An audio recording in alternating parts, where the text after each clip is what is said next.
Hey, Tubies! It's Psychic Bob and Lady Angela. yay! Hey, Lady Angela, you're looking wonderful tonight, darling. Well, so are you, Psychic Bob. Well, thank you. Psychic Bob likes to put on his witch attire every now and then. We know how you like to play dress up in all your jewelry and all your robes and stuff and your hats. I do, it's my thing. I blame my grandmother for this, and let me tell you why. When I was a young boy growing up, she used to take me to Liberace concerts.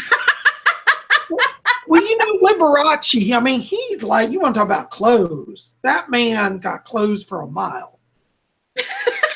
I guess on some level, that drama of the clothing just kind of wore off on me a little bit. So I'm a little bit the Liberace of psychics. Well, party on. Well, I'm thinking about getting a big mink cape to wear, a fake mink, of course, not real, but a glamorous mink coat with a cape with a diamond clasp. I think that would suit me just well. Oh, wow. You'd be super fly. Don't you have a mink coat already, I think? I do have a mink coat, yes. But I need a cape to wear with my ritual robes, I think. Hi, everybody. We see you in the chat. Hi. Yeah, it looks like we got a lot of people. Hold on, I got to start my chat, I just realized. I can't chat. Hold on just a second. Lady Angela, you keep talking while I'm setting that up. Well, I'm going to make a very exciting announcement tonight. I'm creating a whole new line of Book of Shadows, and I'm going to show it off tonight. And it's already available on the website in a way you can save money on it. And I'm really excited about that. I love it. I can't wait to see it here. I'm sure our chat group's already getting warmed up here. Let's see. Oh, yeah. On the website in a way you have to go mute that. Sorry about that. Well, Psychic Bob and technology. I mean, look, I got everything lined up for once. My God, that's a miracle. The right size box. I can see oops, I just ruined it. Hold on. It shrinks. It's really a miracle that I'm even able to broadcast. It really is. All right, there we go. We got our chat people up here. Let's see who's talking. We already got a troll, just so you know. The one, your new Robert Overlord. He's quite crude. Let's just all please try to ignore him. All right, guys, ignore this person. Obviously, they're just out to create problems. Don't worry about it. There's Jack Nasty. Hey, Jack, you sent me a nice letter earlier. Thank you. Gavin Hines. Yay, Gavin's here from London. Yay, good to see you, Gav. Bob, I think I figured out how to block them. How did you do it? Okay, whenever you put your mouse like over their name, at the end of the line where they wrote, you'll see a little ... pop up. Oh, wonderful. Okay, did you just block it? Click that and click report. All right, let me find harassment or bullying. Oh, he seems to, there he is. Your new Robert. There it is. All right, let's put him out of here. Yep, just reported him. Block. There it is, block. All right, Overlord's gone. Thank you, God. Thank you, Yep, God. he's gone. Cool. Well, here we are, guys. We're gathering in peace. I got on my purple cord. I got on my Wiccan robes. I'm wearing my white scapular tonight, too. So this is the charm that I created. Some of you may not have seen this. In fact, let me take it off so I can show it up close here. But this is a charm, and once I get my new printer, I'm going to be able to produce these again. But this is called a white scapular, and it's made of cloth, and it has a white pentacle, and it's on a white satin cord. And this is represents wearing the protective cloak of the goddess. And so, yes, it is a little bit borrowed from the Catholic tradition. They wear scapulars. But who says that pagans can't have scapulars? Because they believe that their scapulars are the cloak of Mary. And, of course, we believe Mary's the goddess. So I think a Wiccan scapular is totally valid. Yep. But we don't just believe it, Bob. We know that she's one of the goddesses. We know. One of the... I got on an exciting piece of jewelry, too. What are you wearing tonight, lady? Let me try and wrestle it up. Well, I got my purple cord on. Jennifer Malik says, there's Kira. Hi, Kira. Here we go. Okay. Look at that. Oh my God, what is it? It's inside like a geode. It's a man-made geode. I forget the name of the stone. Looks like but rose. it actually, yep, it has a spirit attached to it, and it's a wonderful, one of my favorite items. That's the backside. It's a man-made one, but it looks like a fairy stone, how it glitters. I just love it. So. I think that's beautiful. Yep. So, Bob, you want me to unveil the surprise? I think we're going to have to take a look at this. Now, just for the people who just tuned in, because we have a lot just jumped on, tell us what you're working on, Lady Angela. Well, I've designed a new line of Book of Shadows that is already available on my website at rarewiccaspells.com. It comes in 2 sizes right now, a 200-page size and an almost 400-page size. And it's called the Silver Dragon Book of Shadows. And if you order one, it will come with this looking like this. Oh my God. Look at that. Oh, that's beautiful. And with silver satin ribbons. Oh. The silver dragon skin looking. It has pentacles, metal corners. Show the corners. I didn't see it. These are the metal corners. See here? With pentacles, silver pentacles. That's on each corner. And it has ribs, 4 ribs, and in between them on the front, there's pentacles. Oh my God. And it's just lovely. And I have a flashlight here. I'm sorry, I have a lamp, but the light bulb went out. But I want to show you what it does in the light. It's like a mirror. It's a Silver Dragon Book of Shadows.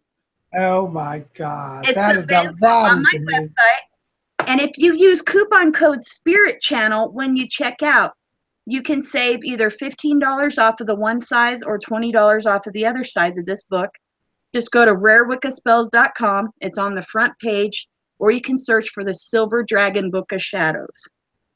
And you will get one that looks like this. It'll either be this thick or twice this thick. That's your options. Silver satin bookmarks. Is that gorgeous or what, Bob? Gorgeous. I think it's the prettiest one I've ever made. That is beautiful. That is a work of art. Yep. Guys, you have to go to Lady Angela's and get his. That is cool. That but you can get one either this thick or you could get one this thick. Oh my God. This is one of the regular ones I sell. This was actually bigger than 400 pages. It's more like 600. But this is another size of Book of Shadows I do with satin ribbons. And they're just gorgeous inside. You have line pages. You have printed spells. You have so much. Here's like on the elements. These aren't just blank. These are full of information and space for you to write in them as well. Here's some of the recipes I've made that are in here. And that's what's inside of these Book of Shadows. So you could get a regular one with whatever color of cover you want, or the newest Silver Dragon Book of Shadows with the pentacles, the silver ribbons, the silver dragon skin look. I'm feeling it, Lady Angela. I am feeling that. We got another one. Sock Puppet is quite foul. This sucks that we have to talk about them on our show, these trolls. They're just being what they're being, Yep. For some reason, mine's not coming. Oh, there it is. There it is. I'll ban him. This is the same person. Have you noticed how the terms are the same? Yep. Done with that. All right. Yeah. Guys, listen, and this is something I always forget. For those of you who want to build your witchy collection, if you shop at Lady Angela's and you put in the coupon code Spirit Channel, is that right, Lady Angela? Yes, right when you go to pay, coupon code all Spirit one word. You'll see us say coupon code. Type in Spirit Channel, all one word, and you'll get 10% off your order. Yep. And that's for all Spirit Channel members. So and it's a lifetime offer. Spirit Channel and order the purple cord, you're going to get a blessing. You see, Yep. a material blessing as Yep. well. And you'll You know, save on there's any Jennifer purchase. Croxton. Hi, and Amy Bell's here. There's she. All right, John Doe's here. Mama Bird, Sage, Dragon Queen, Kira. Thank you all. John Doe's got to be blocked. Yeah, I just did him too. Oh, you're blocking him? I already did him as well. There's been 3. All right. So well, that's ugly. Ignore these people. No, it's a great example of psychic vampirism. You know, Yeah. you hear the term psychic vampires. That's a good subject. Psychic vampires. Go ahead, Bob. Oh, go ahead, Lady Angela. I don't want to cut you off. I was going to say there's 2 kinds of psychic vampires primarily. There's those that do it intentionally and those that do it unintentionally. But the effect is largely the same. It's a person that when you're in contact with them and they behave like the trolls do, and you actually you lose your happy thought. You have to spend energy on them and how they affect you in an ugly way. Or just those people you can come around and they just never can see the good side. They're just on and on and on and drawn. It's always a problem. It's always something going on. And it just zaps your energy.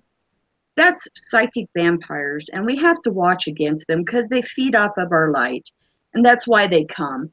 And it's one of the uglinesses of the world that we have to deal with, you know, but we have to be careful of people like that.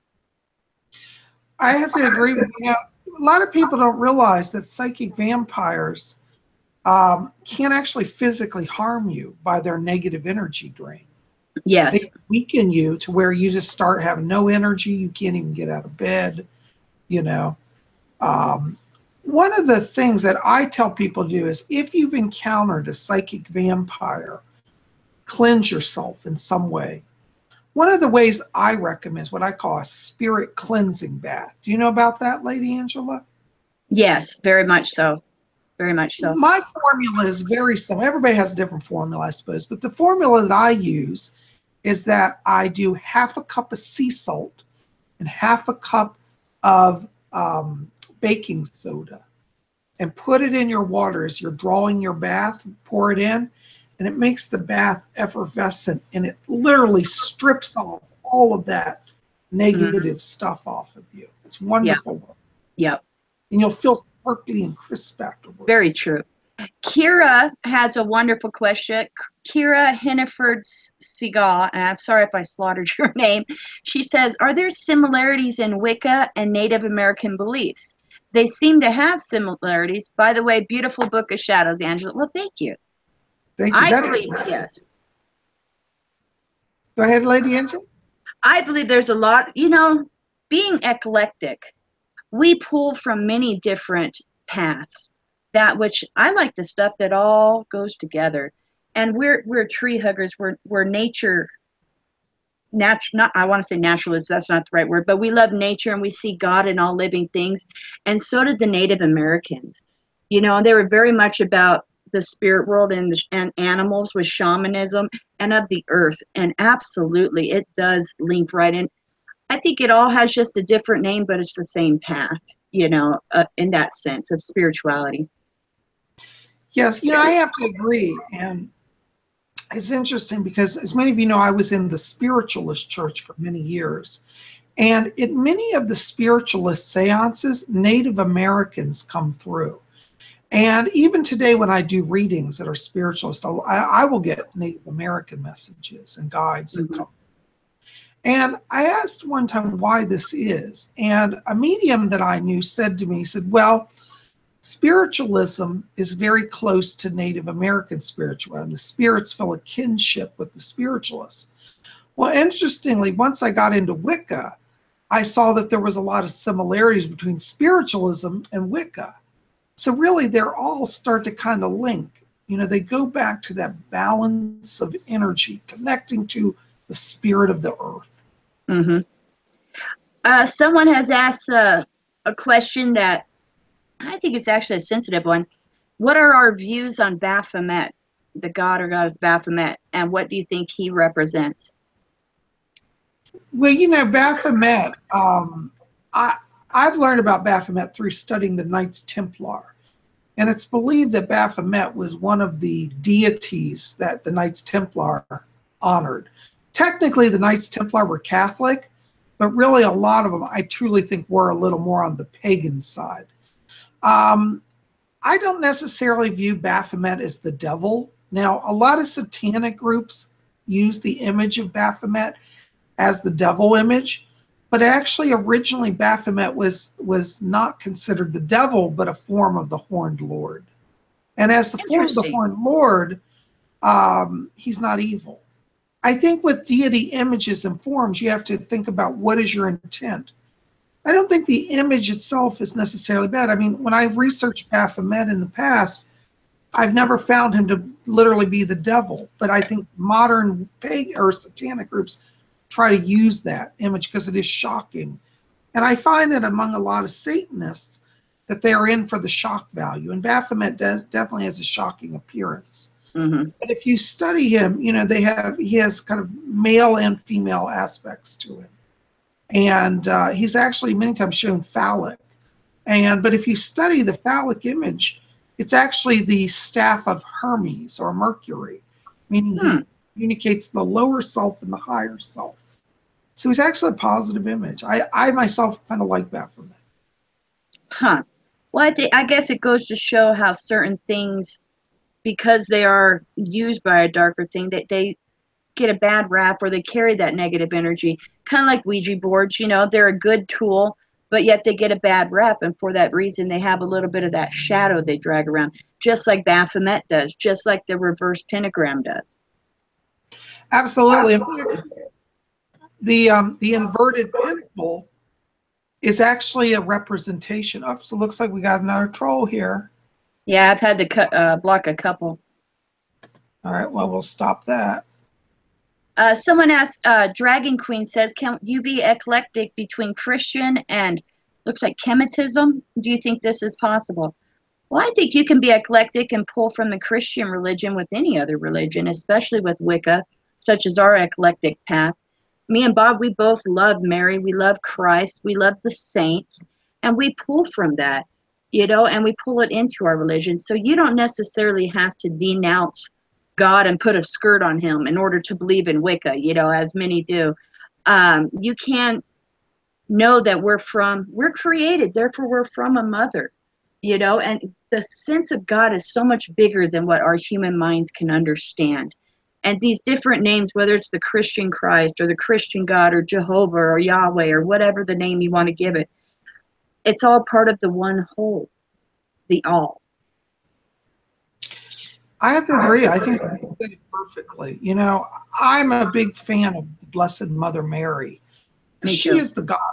If you study the history of the Virgin Mary in the church, of the Christian church, she basically became the form of the goddess. When the Catholic Church came in, they stripped away the belief in the goddess. But, you know, the goddess's energy finds a way to rebalance because, you know, in Wicca, we believe that the universe consists of the balance of masculine and feminine energy.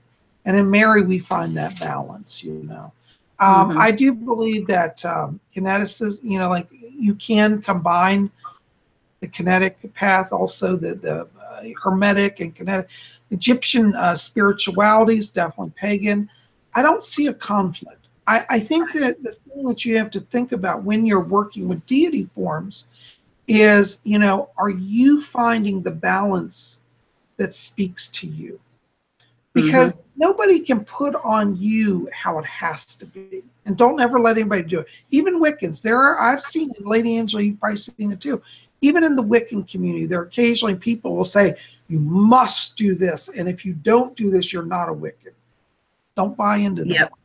Your relationship with deity is your relationship. And don't let anybody rob you. And it's personal and private and doesn't have to follow a mainstream path. In fact, you'll find your closeness with your creator in your own way. You know, so don't be afraid to explore, and that which resonates and hits home deep within you, speaks truth to you. Well, that's part of your truth then. Absolutely.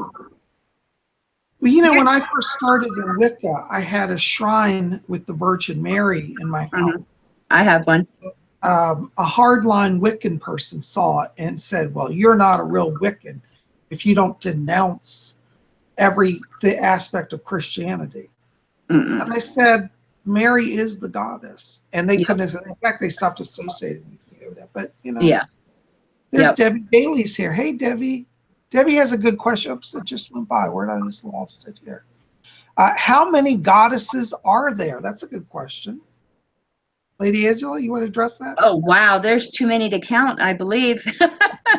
Unlimited. I really think there's too many to count. It depends on, I mean, there's Greek gods, there's Egyptian gods, there's pagan gods. There's so many. I mean, I have quite a big list of them, and it spans for several pages with several names on each and what they represent. And there's just, I don't think we could ever possibly get all of them down. But those that you stumble across in just your normal life and studying and researching and learning, and they resonate with you, well, you were supposed to stumble across them then. You know, that's one of the ways they reach out to us. Gab Hines has a great question. He says he would like some help with astral projection because he has trouble, like I do sometimes, of falling asleep. I have that trouble if I try to meditate when I'm laying down. Also, I'll fall asleep. I recommend guided meditations. Bob has some. You can actually turn on YouTube. I've searched for guided meditations on YouTube, and some are like 6, 7, 8 hours long. I turned them on, laid down on my couch by my computer, took a nap, and actually astral projected, or whatever the intention of the meditation is. By it being guided, it guides your subconscious. So even if you do fall asleep, you're still doing the work. Absolutely. I think your physical position can make a difference as well. I tell people, don't lie down when you meditate. Sit in a chair, maybe even a little bit of an uncomfortable chair, so it just keeps you from going so deep that you lose your focus. Mm-hmm. Sit on a hard wooden chair, you know. Oh, Kira says something wonderful. Kira Segal says, that's why she enjoys the Order of the Purple Cord. You can make it your own. Love it. You guys are awesome. Keeping the chat space positive. Thank you so much, Yeah. Kira. We're glad you're here. Yeah. It's true. You know, we don't have a lot of rules in the order. We honor the Wiccan Read. You know, for people who are saying, how do I join? Well, first you have to contact us in writing. I'll put the email links below this is done. Mm-hmm. And send an email, state your interest in joining, state in writing that you will abide by the Wiccan Read and that you will vow to make your purple cord. Yep. You know? In fact, you know, Lady Angela, maybe one week we could have a show where we sit down and make cords live while we're doing the show and show the progress. Oh, that'd be neat. Because I break mine a different way than you. So that'd be cool. I thought so. It looks a little different. So. Yep, I do it a different way with one long I don't even have to cut off a certain length. I can just pull it and do it as I go. I'll have to show you that. I'll have to see that. Definitely. Yeah. And it comes out really neat, see? It looks beautiful. I mean, it comes out really neat. Would you guys like that if maybe one week we do a show on how to braid different styles of cords? So we have a couple questions I want to get to here. One is bigger than the other, so I'm going to go with the shorter one first, just because we'll spend more time on the other. I don't want to forget it. Shadowlander's been asking if we do work with the Fae or the Merfolk. I'll let you go first, Bob.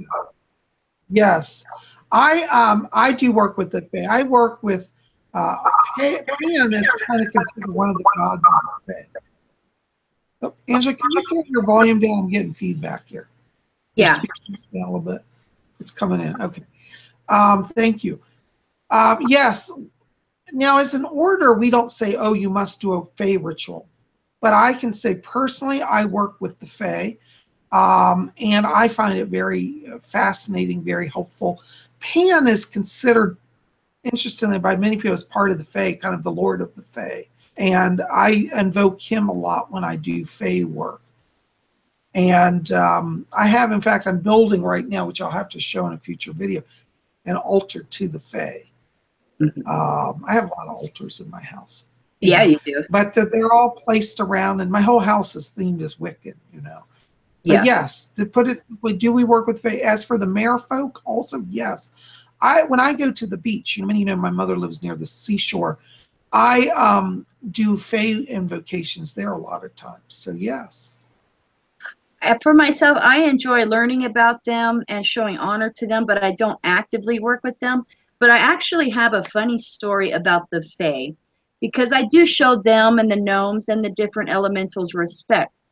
And recently, Bob knows the story, out on the road of this, I just rented this place at the main road right here. They were doing construction, and they did it for about a month, and they dug the biggest, hugest gorge in the ground. I mean, it was literally at least 10 feet deep or more. Huge. And they were with machinery and doing stuff and tearing it up for a while. And when the land gets mistreated or torn up like that, it angers the elementals like the fays and the gnomes. And it was about this time my vehicle broke. This car that I had bought used and never gave me any troubles whatsoever, until all of this happening at once, and the synchronicity can't be ignored. Well, I knew that those Fae people were upset about it, and so I actually made a joke to Bob that I think they were mad and jumped inside my motor, were pulling on stuff, mad, blaming me, you know, or maybe they were causing havoc with the machinery, and that's why the job took so long, you know. And finally, they finally finished what they were doing, filled in the hole, paved it nice out there. It's nice, smooth asphalt out there on the road. And now my car is fixed and giving me no troubles. And also, even though I don't actively do ritual or spells with the Fae, they can still affect you in unexpected and surprising ways. So, Oh yes, I love Lady Angela's story, and I have to tell you, the Fae will get upset. You know, if you mess with nature, you're messing with their realm, yep. and they don't like it. And you know, a lot of people think of Fae as like these little tiny wispy things that just float like Tinkerbell. Oh no, no. A lot of Fae actually can take full human stature, and they're Yep. very powerful. You know, and many times the Fae in the olden days would actually go amongst humans, and people wouldn't even know. They just think they're usually a little smaller stature, but they blend in with humanity many times too. Yep. Absolutely. Yep. Someone had asked, let's see, it was, I lost where it's at. I think it was Kira, but she had asked, does the mother maiden crone relate to the seasons of the year? Hold on a second. We got another troll here. Sorry about this, guys.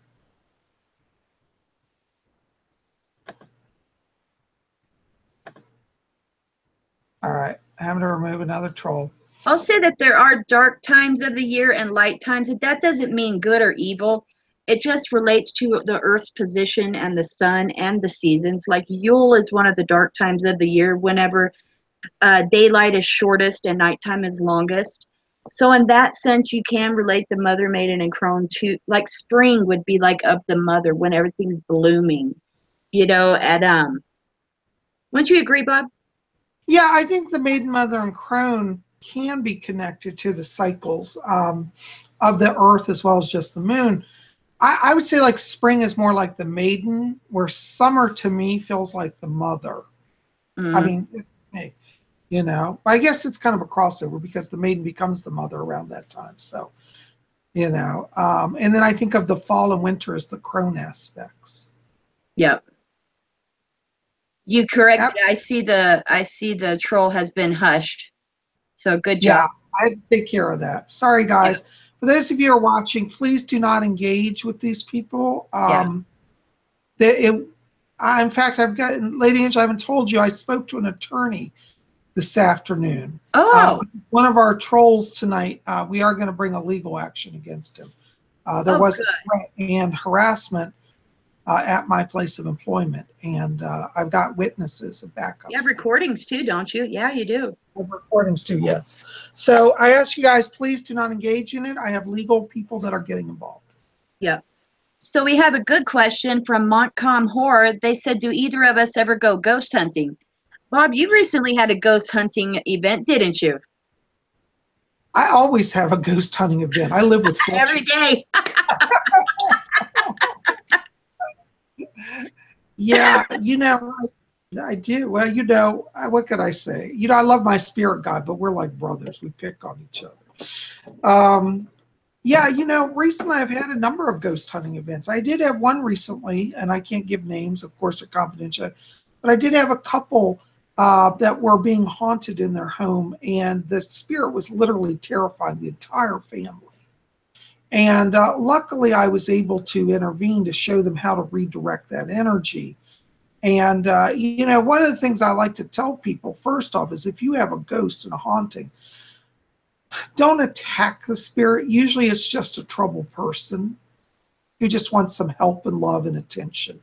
Because I have people tell me when I go to their house, I say, what have you been doing to deal with this? They'll say, oh, well, I cussed the spirit out, yelled at him, threw things at the wall. I said, oh God, no, don't do that. All things love and compassion. Because I think most hauntings come out of people that are truly just troubled people, not necessarily evil. Now, one of the services you do of your readings, isn't it, Bob? Sometimes you've done readings for people that have some kind of a disturbance in their home of a spiritual nature, and you can even read into that situation. It's kind of one of the services of your readings that you do at times, with discretion. Absolutely, yes. When people have a private reading with me, and by the way, a lot of you are new here, you may not know, I am a full-time professional psychic. When I'm not doing YouTube, I have an office and a staff, and I do readings literally all around the clock. But in my private readings, what we do is we look at your soul journey. We look at your life. So we look at your past. I look at your present situations. We look at the future, what's coming. We identify your spirit guides and see what messages they have. I bring over messages from deceased loved ones that may come through. And I also answer any of your questions. And sometimes people call and they'll say, Bob, I only want to deal with a haunting. I'm not interested in my past lives or any of that. And that's fine. We can do what I call focused reading. So if you're somebody and you want to read and you say, Bob, I'm just not interested. I don't feel comfortable knowing the past or the future. I just want to deal with one thing right now. Can you do a reading on that thing? Like this one reading I did recently was just about a house. Yes, I can do that. Yeah. And I'm happy. Debbie Bailey has a great question. Are most people that are most ghosts because they haven't finished what they have wanted to do before they died? Not well. It's been my experience. Yes, there is an element of truth to that. Yes, that can be part of why they stay behind. But what I find more often than not is that the spirits, at least that I've worked with that have been earthbounds, are people who have died a tragic death and have not made peace with the fact of letting go of the earth. Not so much that they want to finish stuff as much as they want answers and they're angry. Why did I die? Am I really dead, they say. How is it possible? I don't believe in life after death. Mm-hmm.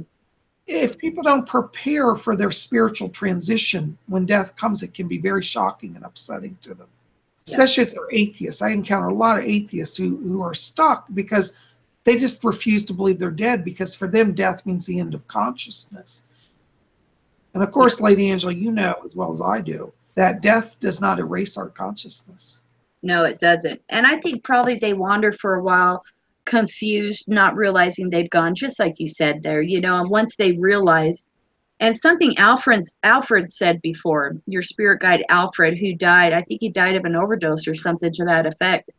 But because he had been in such a false reality in life, when he had died, he didn't even know, even more so, that he was dead. He thought maybe he was just on a good one or something, but then he finally realized he had passed, and you helped him to come to the light. He didn't even realize he was dead. So I think that's a big factor there too. A big percentage are like that. So a lot of people are asking us if we have any favorite Yule traditions. Well, I know I love to decorate my house or yard with big giant pentacles, the stars. Why? Because we can get away with it right now. Also, I love the Yule tree. My son knows it's a Yule tree. My son, he knows that Santa Claus ain't real, and he knows that we do these things to honor the coming of the God, of the sun god. He knows the story of Jesus and Mary and Jesus is coming. He also knows the story of Isis and Horus. He knows the story of mother and child, and he knows what this time represents. And so we retell those old tales, and I tell him tales from many different traditions and keep him well informed. So it's a time of reflection and a time of change too. So that's what I keep in mind during this time. And that's my tradition, is to keep those things in mind and to go through those cycles and exchange gifts, of course, and show love and friendship and you know, to celebrate our life and our unity. How about you, Bob? I have to agree, Angela. I go crazy over illuminated stars. And in fact, I just bought a few weeks ago, some of you saw some of a whole set, about 5 or 6 lit up stars. And I'm putting one outside on my door. I have a door charm that you guys saw in the recent video, but I'm going to put the lighted one out on the door. I've decided I'm going to step it up a notch. Mm-hmm. So I put pinnacles everywhere. You know, I like to have a Yule tree as well every year. Now, because I have a limited space, I usually buy a small one, like feet tall. And that's what I got this year, a little 2-foot tall tree, but I love it. Yeah. And this year I added Santa, who is Father Christmas, who is also a pagan form of the, it's a form of the Holly King, actually. And I've added that this year. But I definitely love the stars, love the lights, Yep. love the tree. I'm into all that. And I do exchange gifts with people that I'm close to. Yep. And enjoy it, you know, absolutely.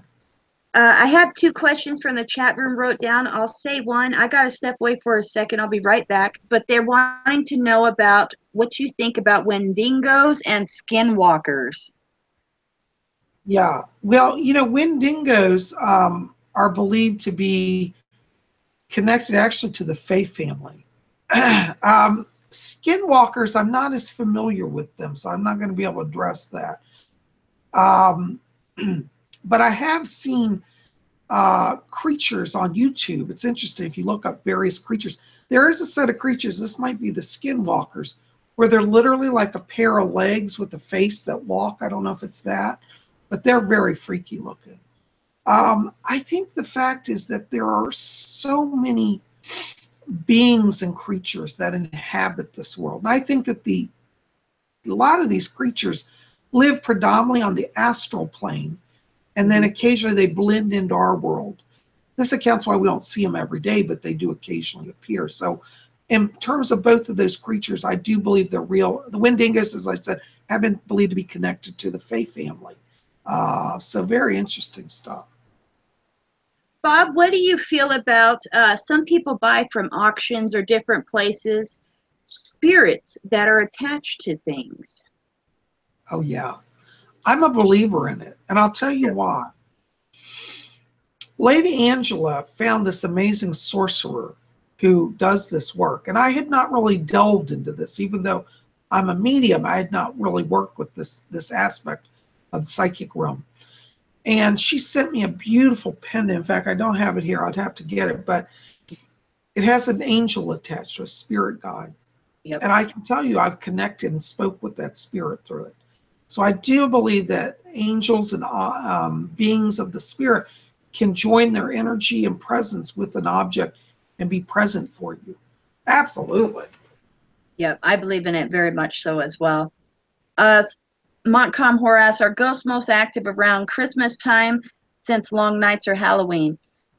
Ghosts and spirits are more active around Halloween because that's when the veil is thinner, which means that we can feel them and sense them and catch their signals a whole lot easier because the veil is thin. That which keeps us from seeing it is thin, so we're able to see them. So they're really going to be kicking up the fuss trying to get our attention, to get our messages, because that veil is thin. So Halloween is the time when they're more active. I have to agree.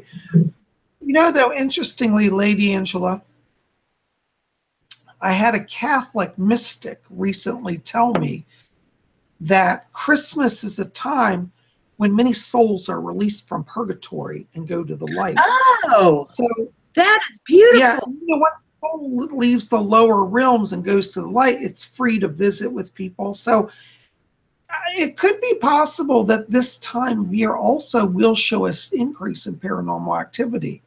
I was very fascinated to hear that, you know, That's but awesome. It does seem to be true. I researched a little bit. That is awesome. A Dybbuk box, what do we think of it?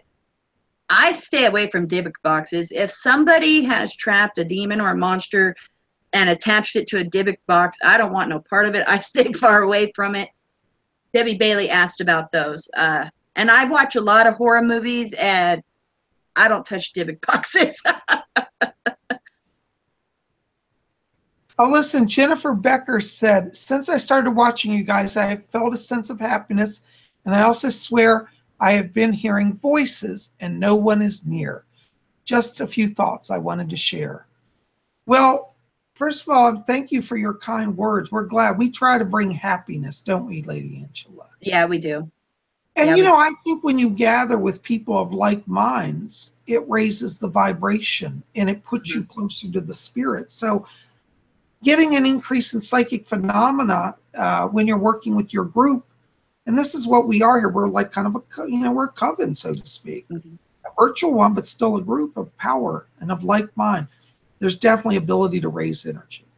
And what I've found true and come into it time and time again with people is that once you open yourself up and you start to like open your mind to see things that you never before had seen, like spirituality things, considering psychism, considering magic, all of a sudden it just starts more and more comes to you. You'll start having very vivid dreams or receive messages or hear some things. The more you open up to it, the more you're able to receive, and spirit's there to bless you with this knowledge.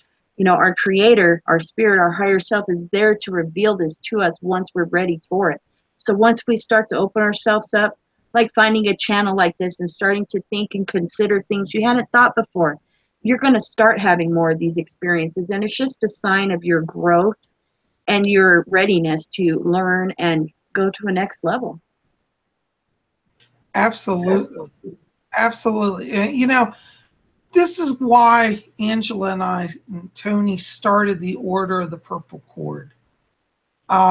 We wanted to help others who, like ourselves, were maybe perhaps separated from access to Wiccan groups. Now, if you live in New York City, there are probably 100 groups you could choose from to go to. But many of you live in parts of the country, especially down the South, where it's, you know, the Bible Belt, and they, you know, the Wiccan groups are few and far between. And, you know, we wanted people to have a place to be together. And I think that this is what we're doing here. It's wonderful. Yep, definitely.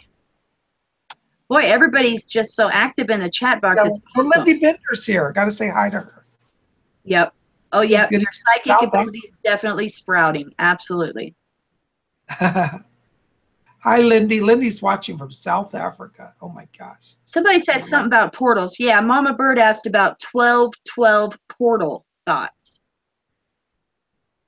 I don't assign numbers to portals, so I'm not sure what that means. I don't either. But you know what? Mirrors. Mirrors, I know, are portals.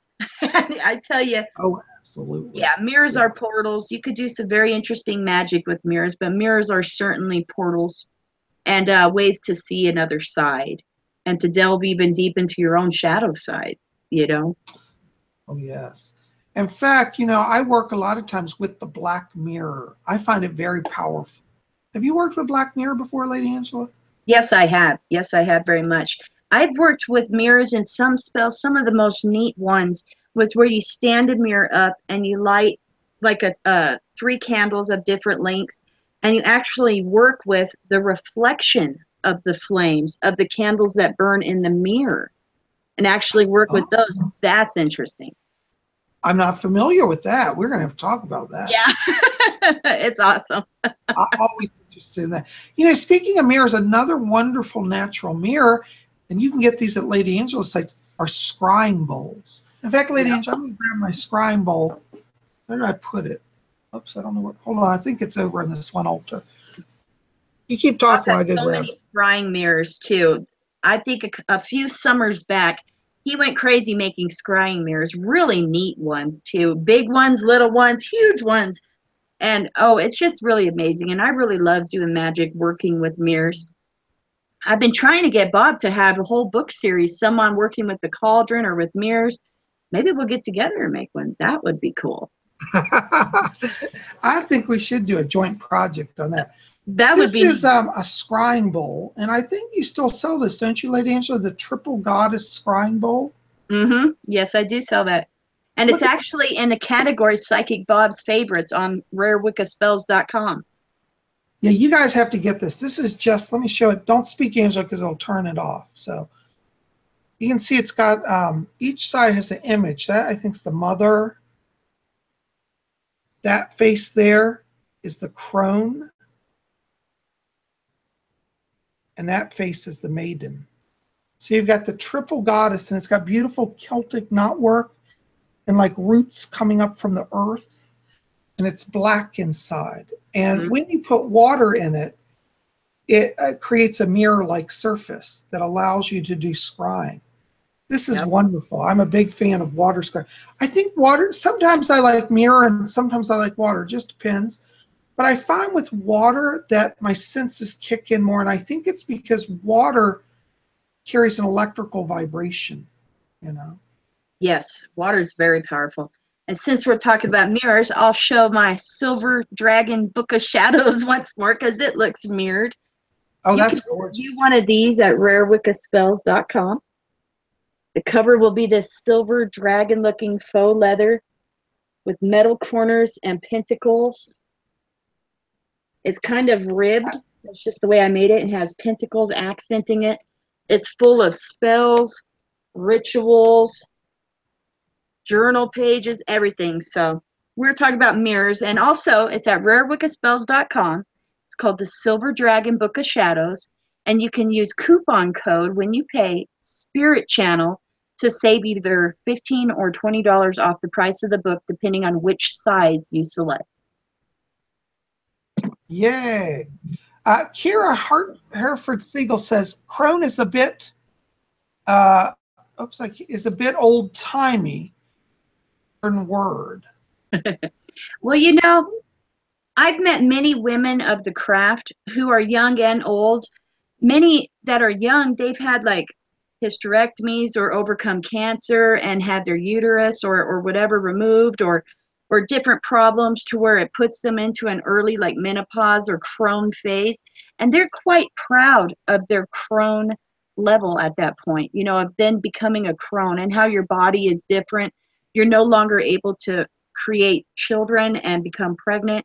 You're a crone, and they're quite proud of that title and the wisdom and years and what they've been through to earn it. So crone, I wouldn't say is an old school word. It might be at another level for some of us at our life right now to truly understand it. But that's just like the difference between being a maiden or a young woman, and once we become in the mother role, once we have a child, you always try to understand, but you never quite do until you're there. So I wouldn't dismiss crone as an old school word.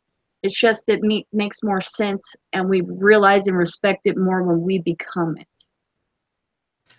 Kira, no offense to you, but I have to go with Lady Angela on that because, in fact, in many covens, they have a croning ritual, and it's very sacred.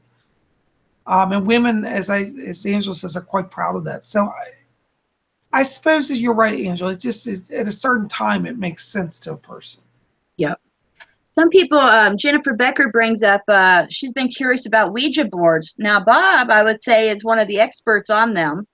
So how about you answer that one, Bob? Well, yes, you know, I'm a big fan of the Ouija. In fact, I have a whole book, which I don't have it here. I've got stuff all over my house. But I do have a book on the Ouija board called Psychic Bob's, it's called, excuse me, not Psychic Bob, it's called Ouija Mysteries, the Spirit Board Seances. And that actually documents some of my experience with the Ouija board. And in it, it has a question-answer session about how to work with the Ouija board. And one of the things that I like to say is the Ouija board, you know, it's got such a bad rap.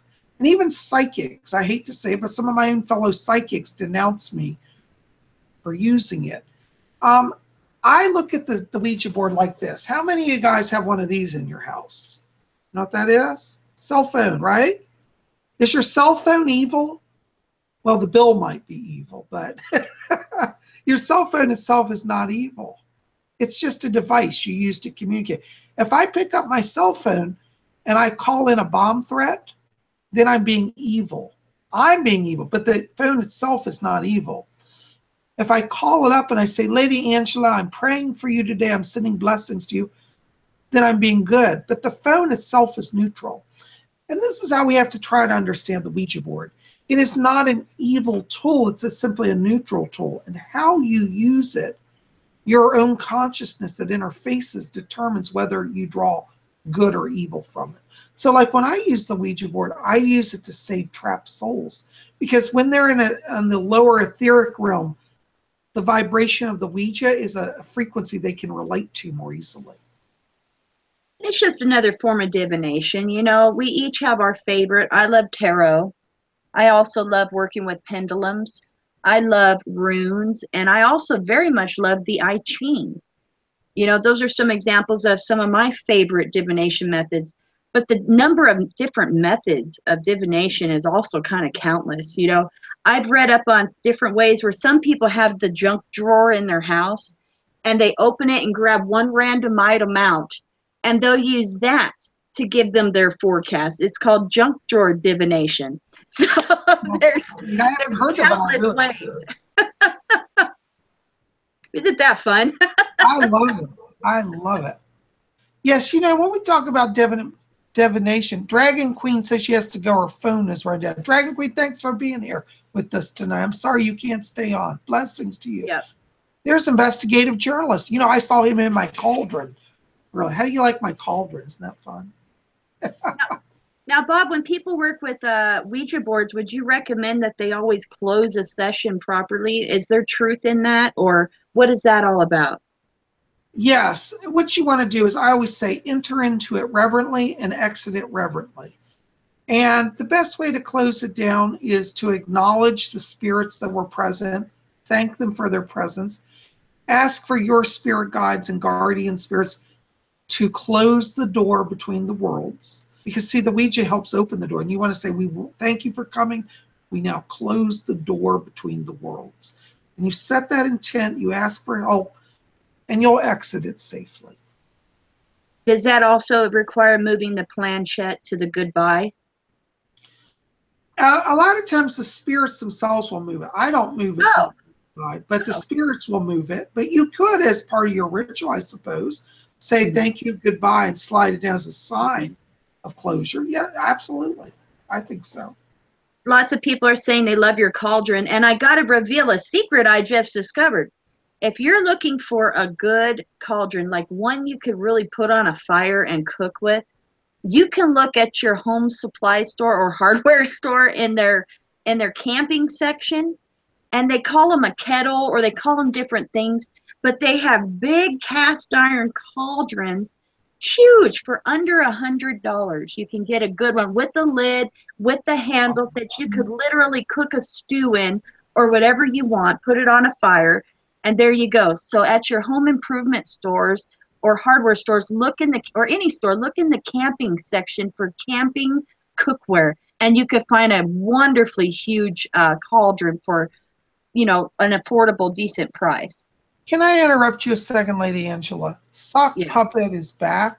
Yeah, I'm reporting Sock Puppet, we have your information, and I want you to be aware that we are pursuing legal harassment charges against you. So, you know, proceed at your own risk. You're just getting yourself in deeper. And Lady Angela, you know my attorney. I've got this going. So yeah. Dutch oven, yes, that's the other name for it. Exactly. Yep. Well, you know, I think that's amazing about the cauldrons. And I would have never even thought of that. Never. Yeah. Yep. Amazing. Amazing. Mm-hmm. Oh, Bob, I'm so excited about something that I pre-ordered over on Amazon.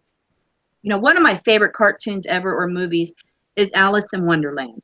I watched all the old versions back in the 80s when I was a little girl, and I love the new one with Johnny Depp, and I read the book, and I couldn't wait for with new technology of nowadays version of Through the Looking Glass, and they made it, and I just love it. Well, I've always had my eye on the different, like Alice Tarot or Wonderland Tarot on Amazon, and I've reserved one of the first copies of a deck coming out in April of the Wonderland Tarot. I am really stoked about it. It is so awesome, and I'll be doing a review on that once I get it, but I'm just really excited about that. Do any of you like Alice in Wonderland? You know, do you have an Alice in Wonderland deck? Have you ordered your copy of the new one? I can't wait to work with it. A movie that is just passionate to me. I'm looking forward to the images there and just losing myself in it and receiving the messages as it's given by that deck. I'm real excited about that.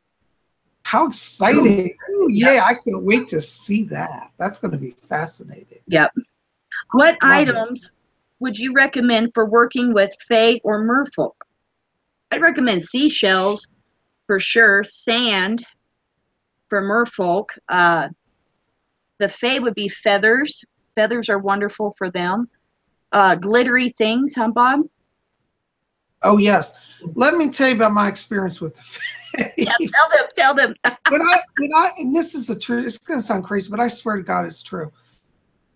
And goddess. When I first started working with the Fae, this is like 20 years ago, one of my friends who was a Wiccan said, now, Bob, if you work with the Fae, be prepared. They're going to take your jewelry. And you guys know I'm crazy about my bling. Well, I had a beautiful ring back in the day, and it was a giant zirconia ring set in silver. And I kept it on my altar charging every night around, surrounded by quartz. And I had been doing Fae invocations and set up an offerings to the Fae. And guess what happened? One day I get up, that ring is missing right off its charging stand. I thought, oh, it must have fallen on the floor. I looked everywhere, never found it. I told my friend, I said, I'm a psychic, but I'm just not getting a reading on this. And my friend said, Bob, I'm getting that the Fae took it. I said, oh, God. And they said to me, but don't worry, the Fae will return it if you ask them. Well, I asked the Fae, I said, please return that ring. And I waited and waited. And literally a few weeks later, this is not a lie, I hadn't seen it in probably about a month. I'm standing in my kitchen, and no lie, out of the ceiling flies the ring, hits my counter, and bounces across my kitchen. Literally just materialized out of there. I swear. And I was like, oh my God. And I called my friend, and she's like, Bob, that's the Fae. They threw it. I said, oh my God, I've been a believer ever since. I mean, I always believed, but boy, that cemented it. So the Fae loves sparkly things. I would actually say, if you want to work with the Fae, buy them some jewelry that you can just offer to them, because they would love that. They also love food. I like to work with the brownies. Maybe you guys know about the brownies. They're little brown men, and they help you with keeping your house safe and clean. And they love an offering of milk and sweets. So you might want to put out a little glass of milk, little sweets for them. Also, I'd say with your Fae altar, set it kind of low to the ground, because for the smaller Fae, it's hard to climb up stuff. Mm-hmm. Debbie Bailey brings something up. We're running out. Is that yours that's super loud, Bob? Let me turn mine down. I hear feedback. Let me turn mine down a little bit. Debbie Bailey says she's bought decks of cards before, and they're beautiful. She loves them. She just doesn't connect with them. And is that normal? Debbie, I gotta say yes. I love a certain artist. Her name is Jasmine Beckett, and she sells images, paintings, portraits, and she also illustrates oracle card decks. And I am in love with her artistry. Well, I bought a couple decks of hers, and for whatever reason, I just didn't connect with them. And sometimes when I read for myself, I'll read from several decks. And usually the story is the same, just told a different way between the decks, but that deck would always be far off. It just didn't connect with me. Well, I didn't toss them out. I kept them because I love them. And I usually find somebody, I'll come across somebody, like I came across a good friend through my work. And this certain deck I had of light and dark is beautiful, and the little darkness to it, and just really neat. I gifted it to her, and it was meant for her. And now she reads her readings with it, and that deck just really speaks to her. And never in her wildest dreams would she expect someone to give her an oracle deck. But I knew they were for her. And that happened with another deck of mine as well. I love the decks. They're wonderful. I recommend them to anybody who loves Jasmine Beckett's art.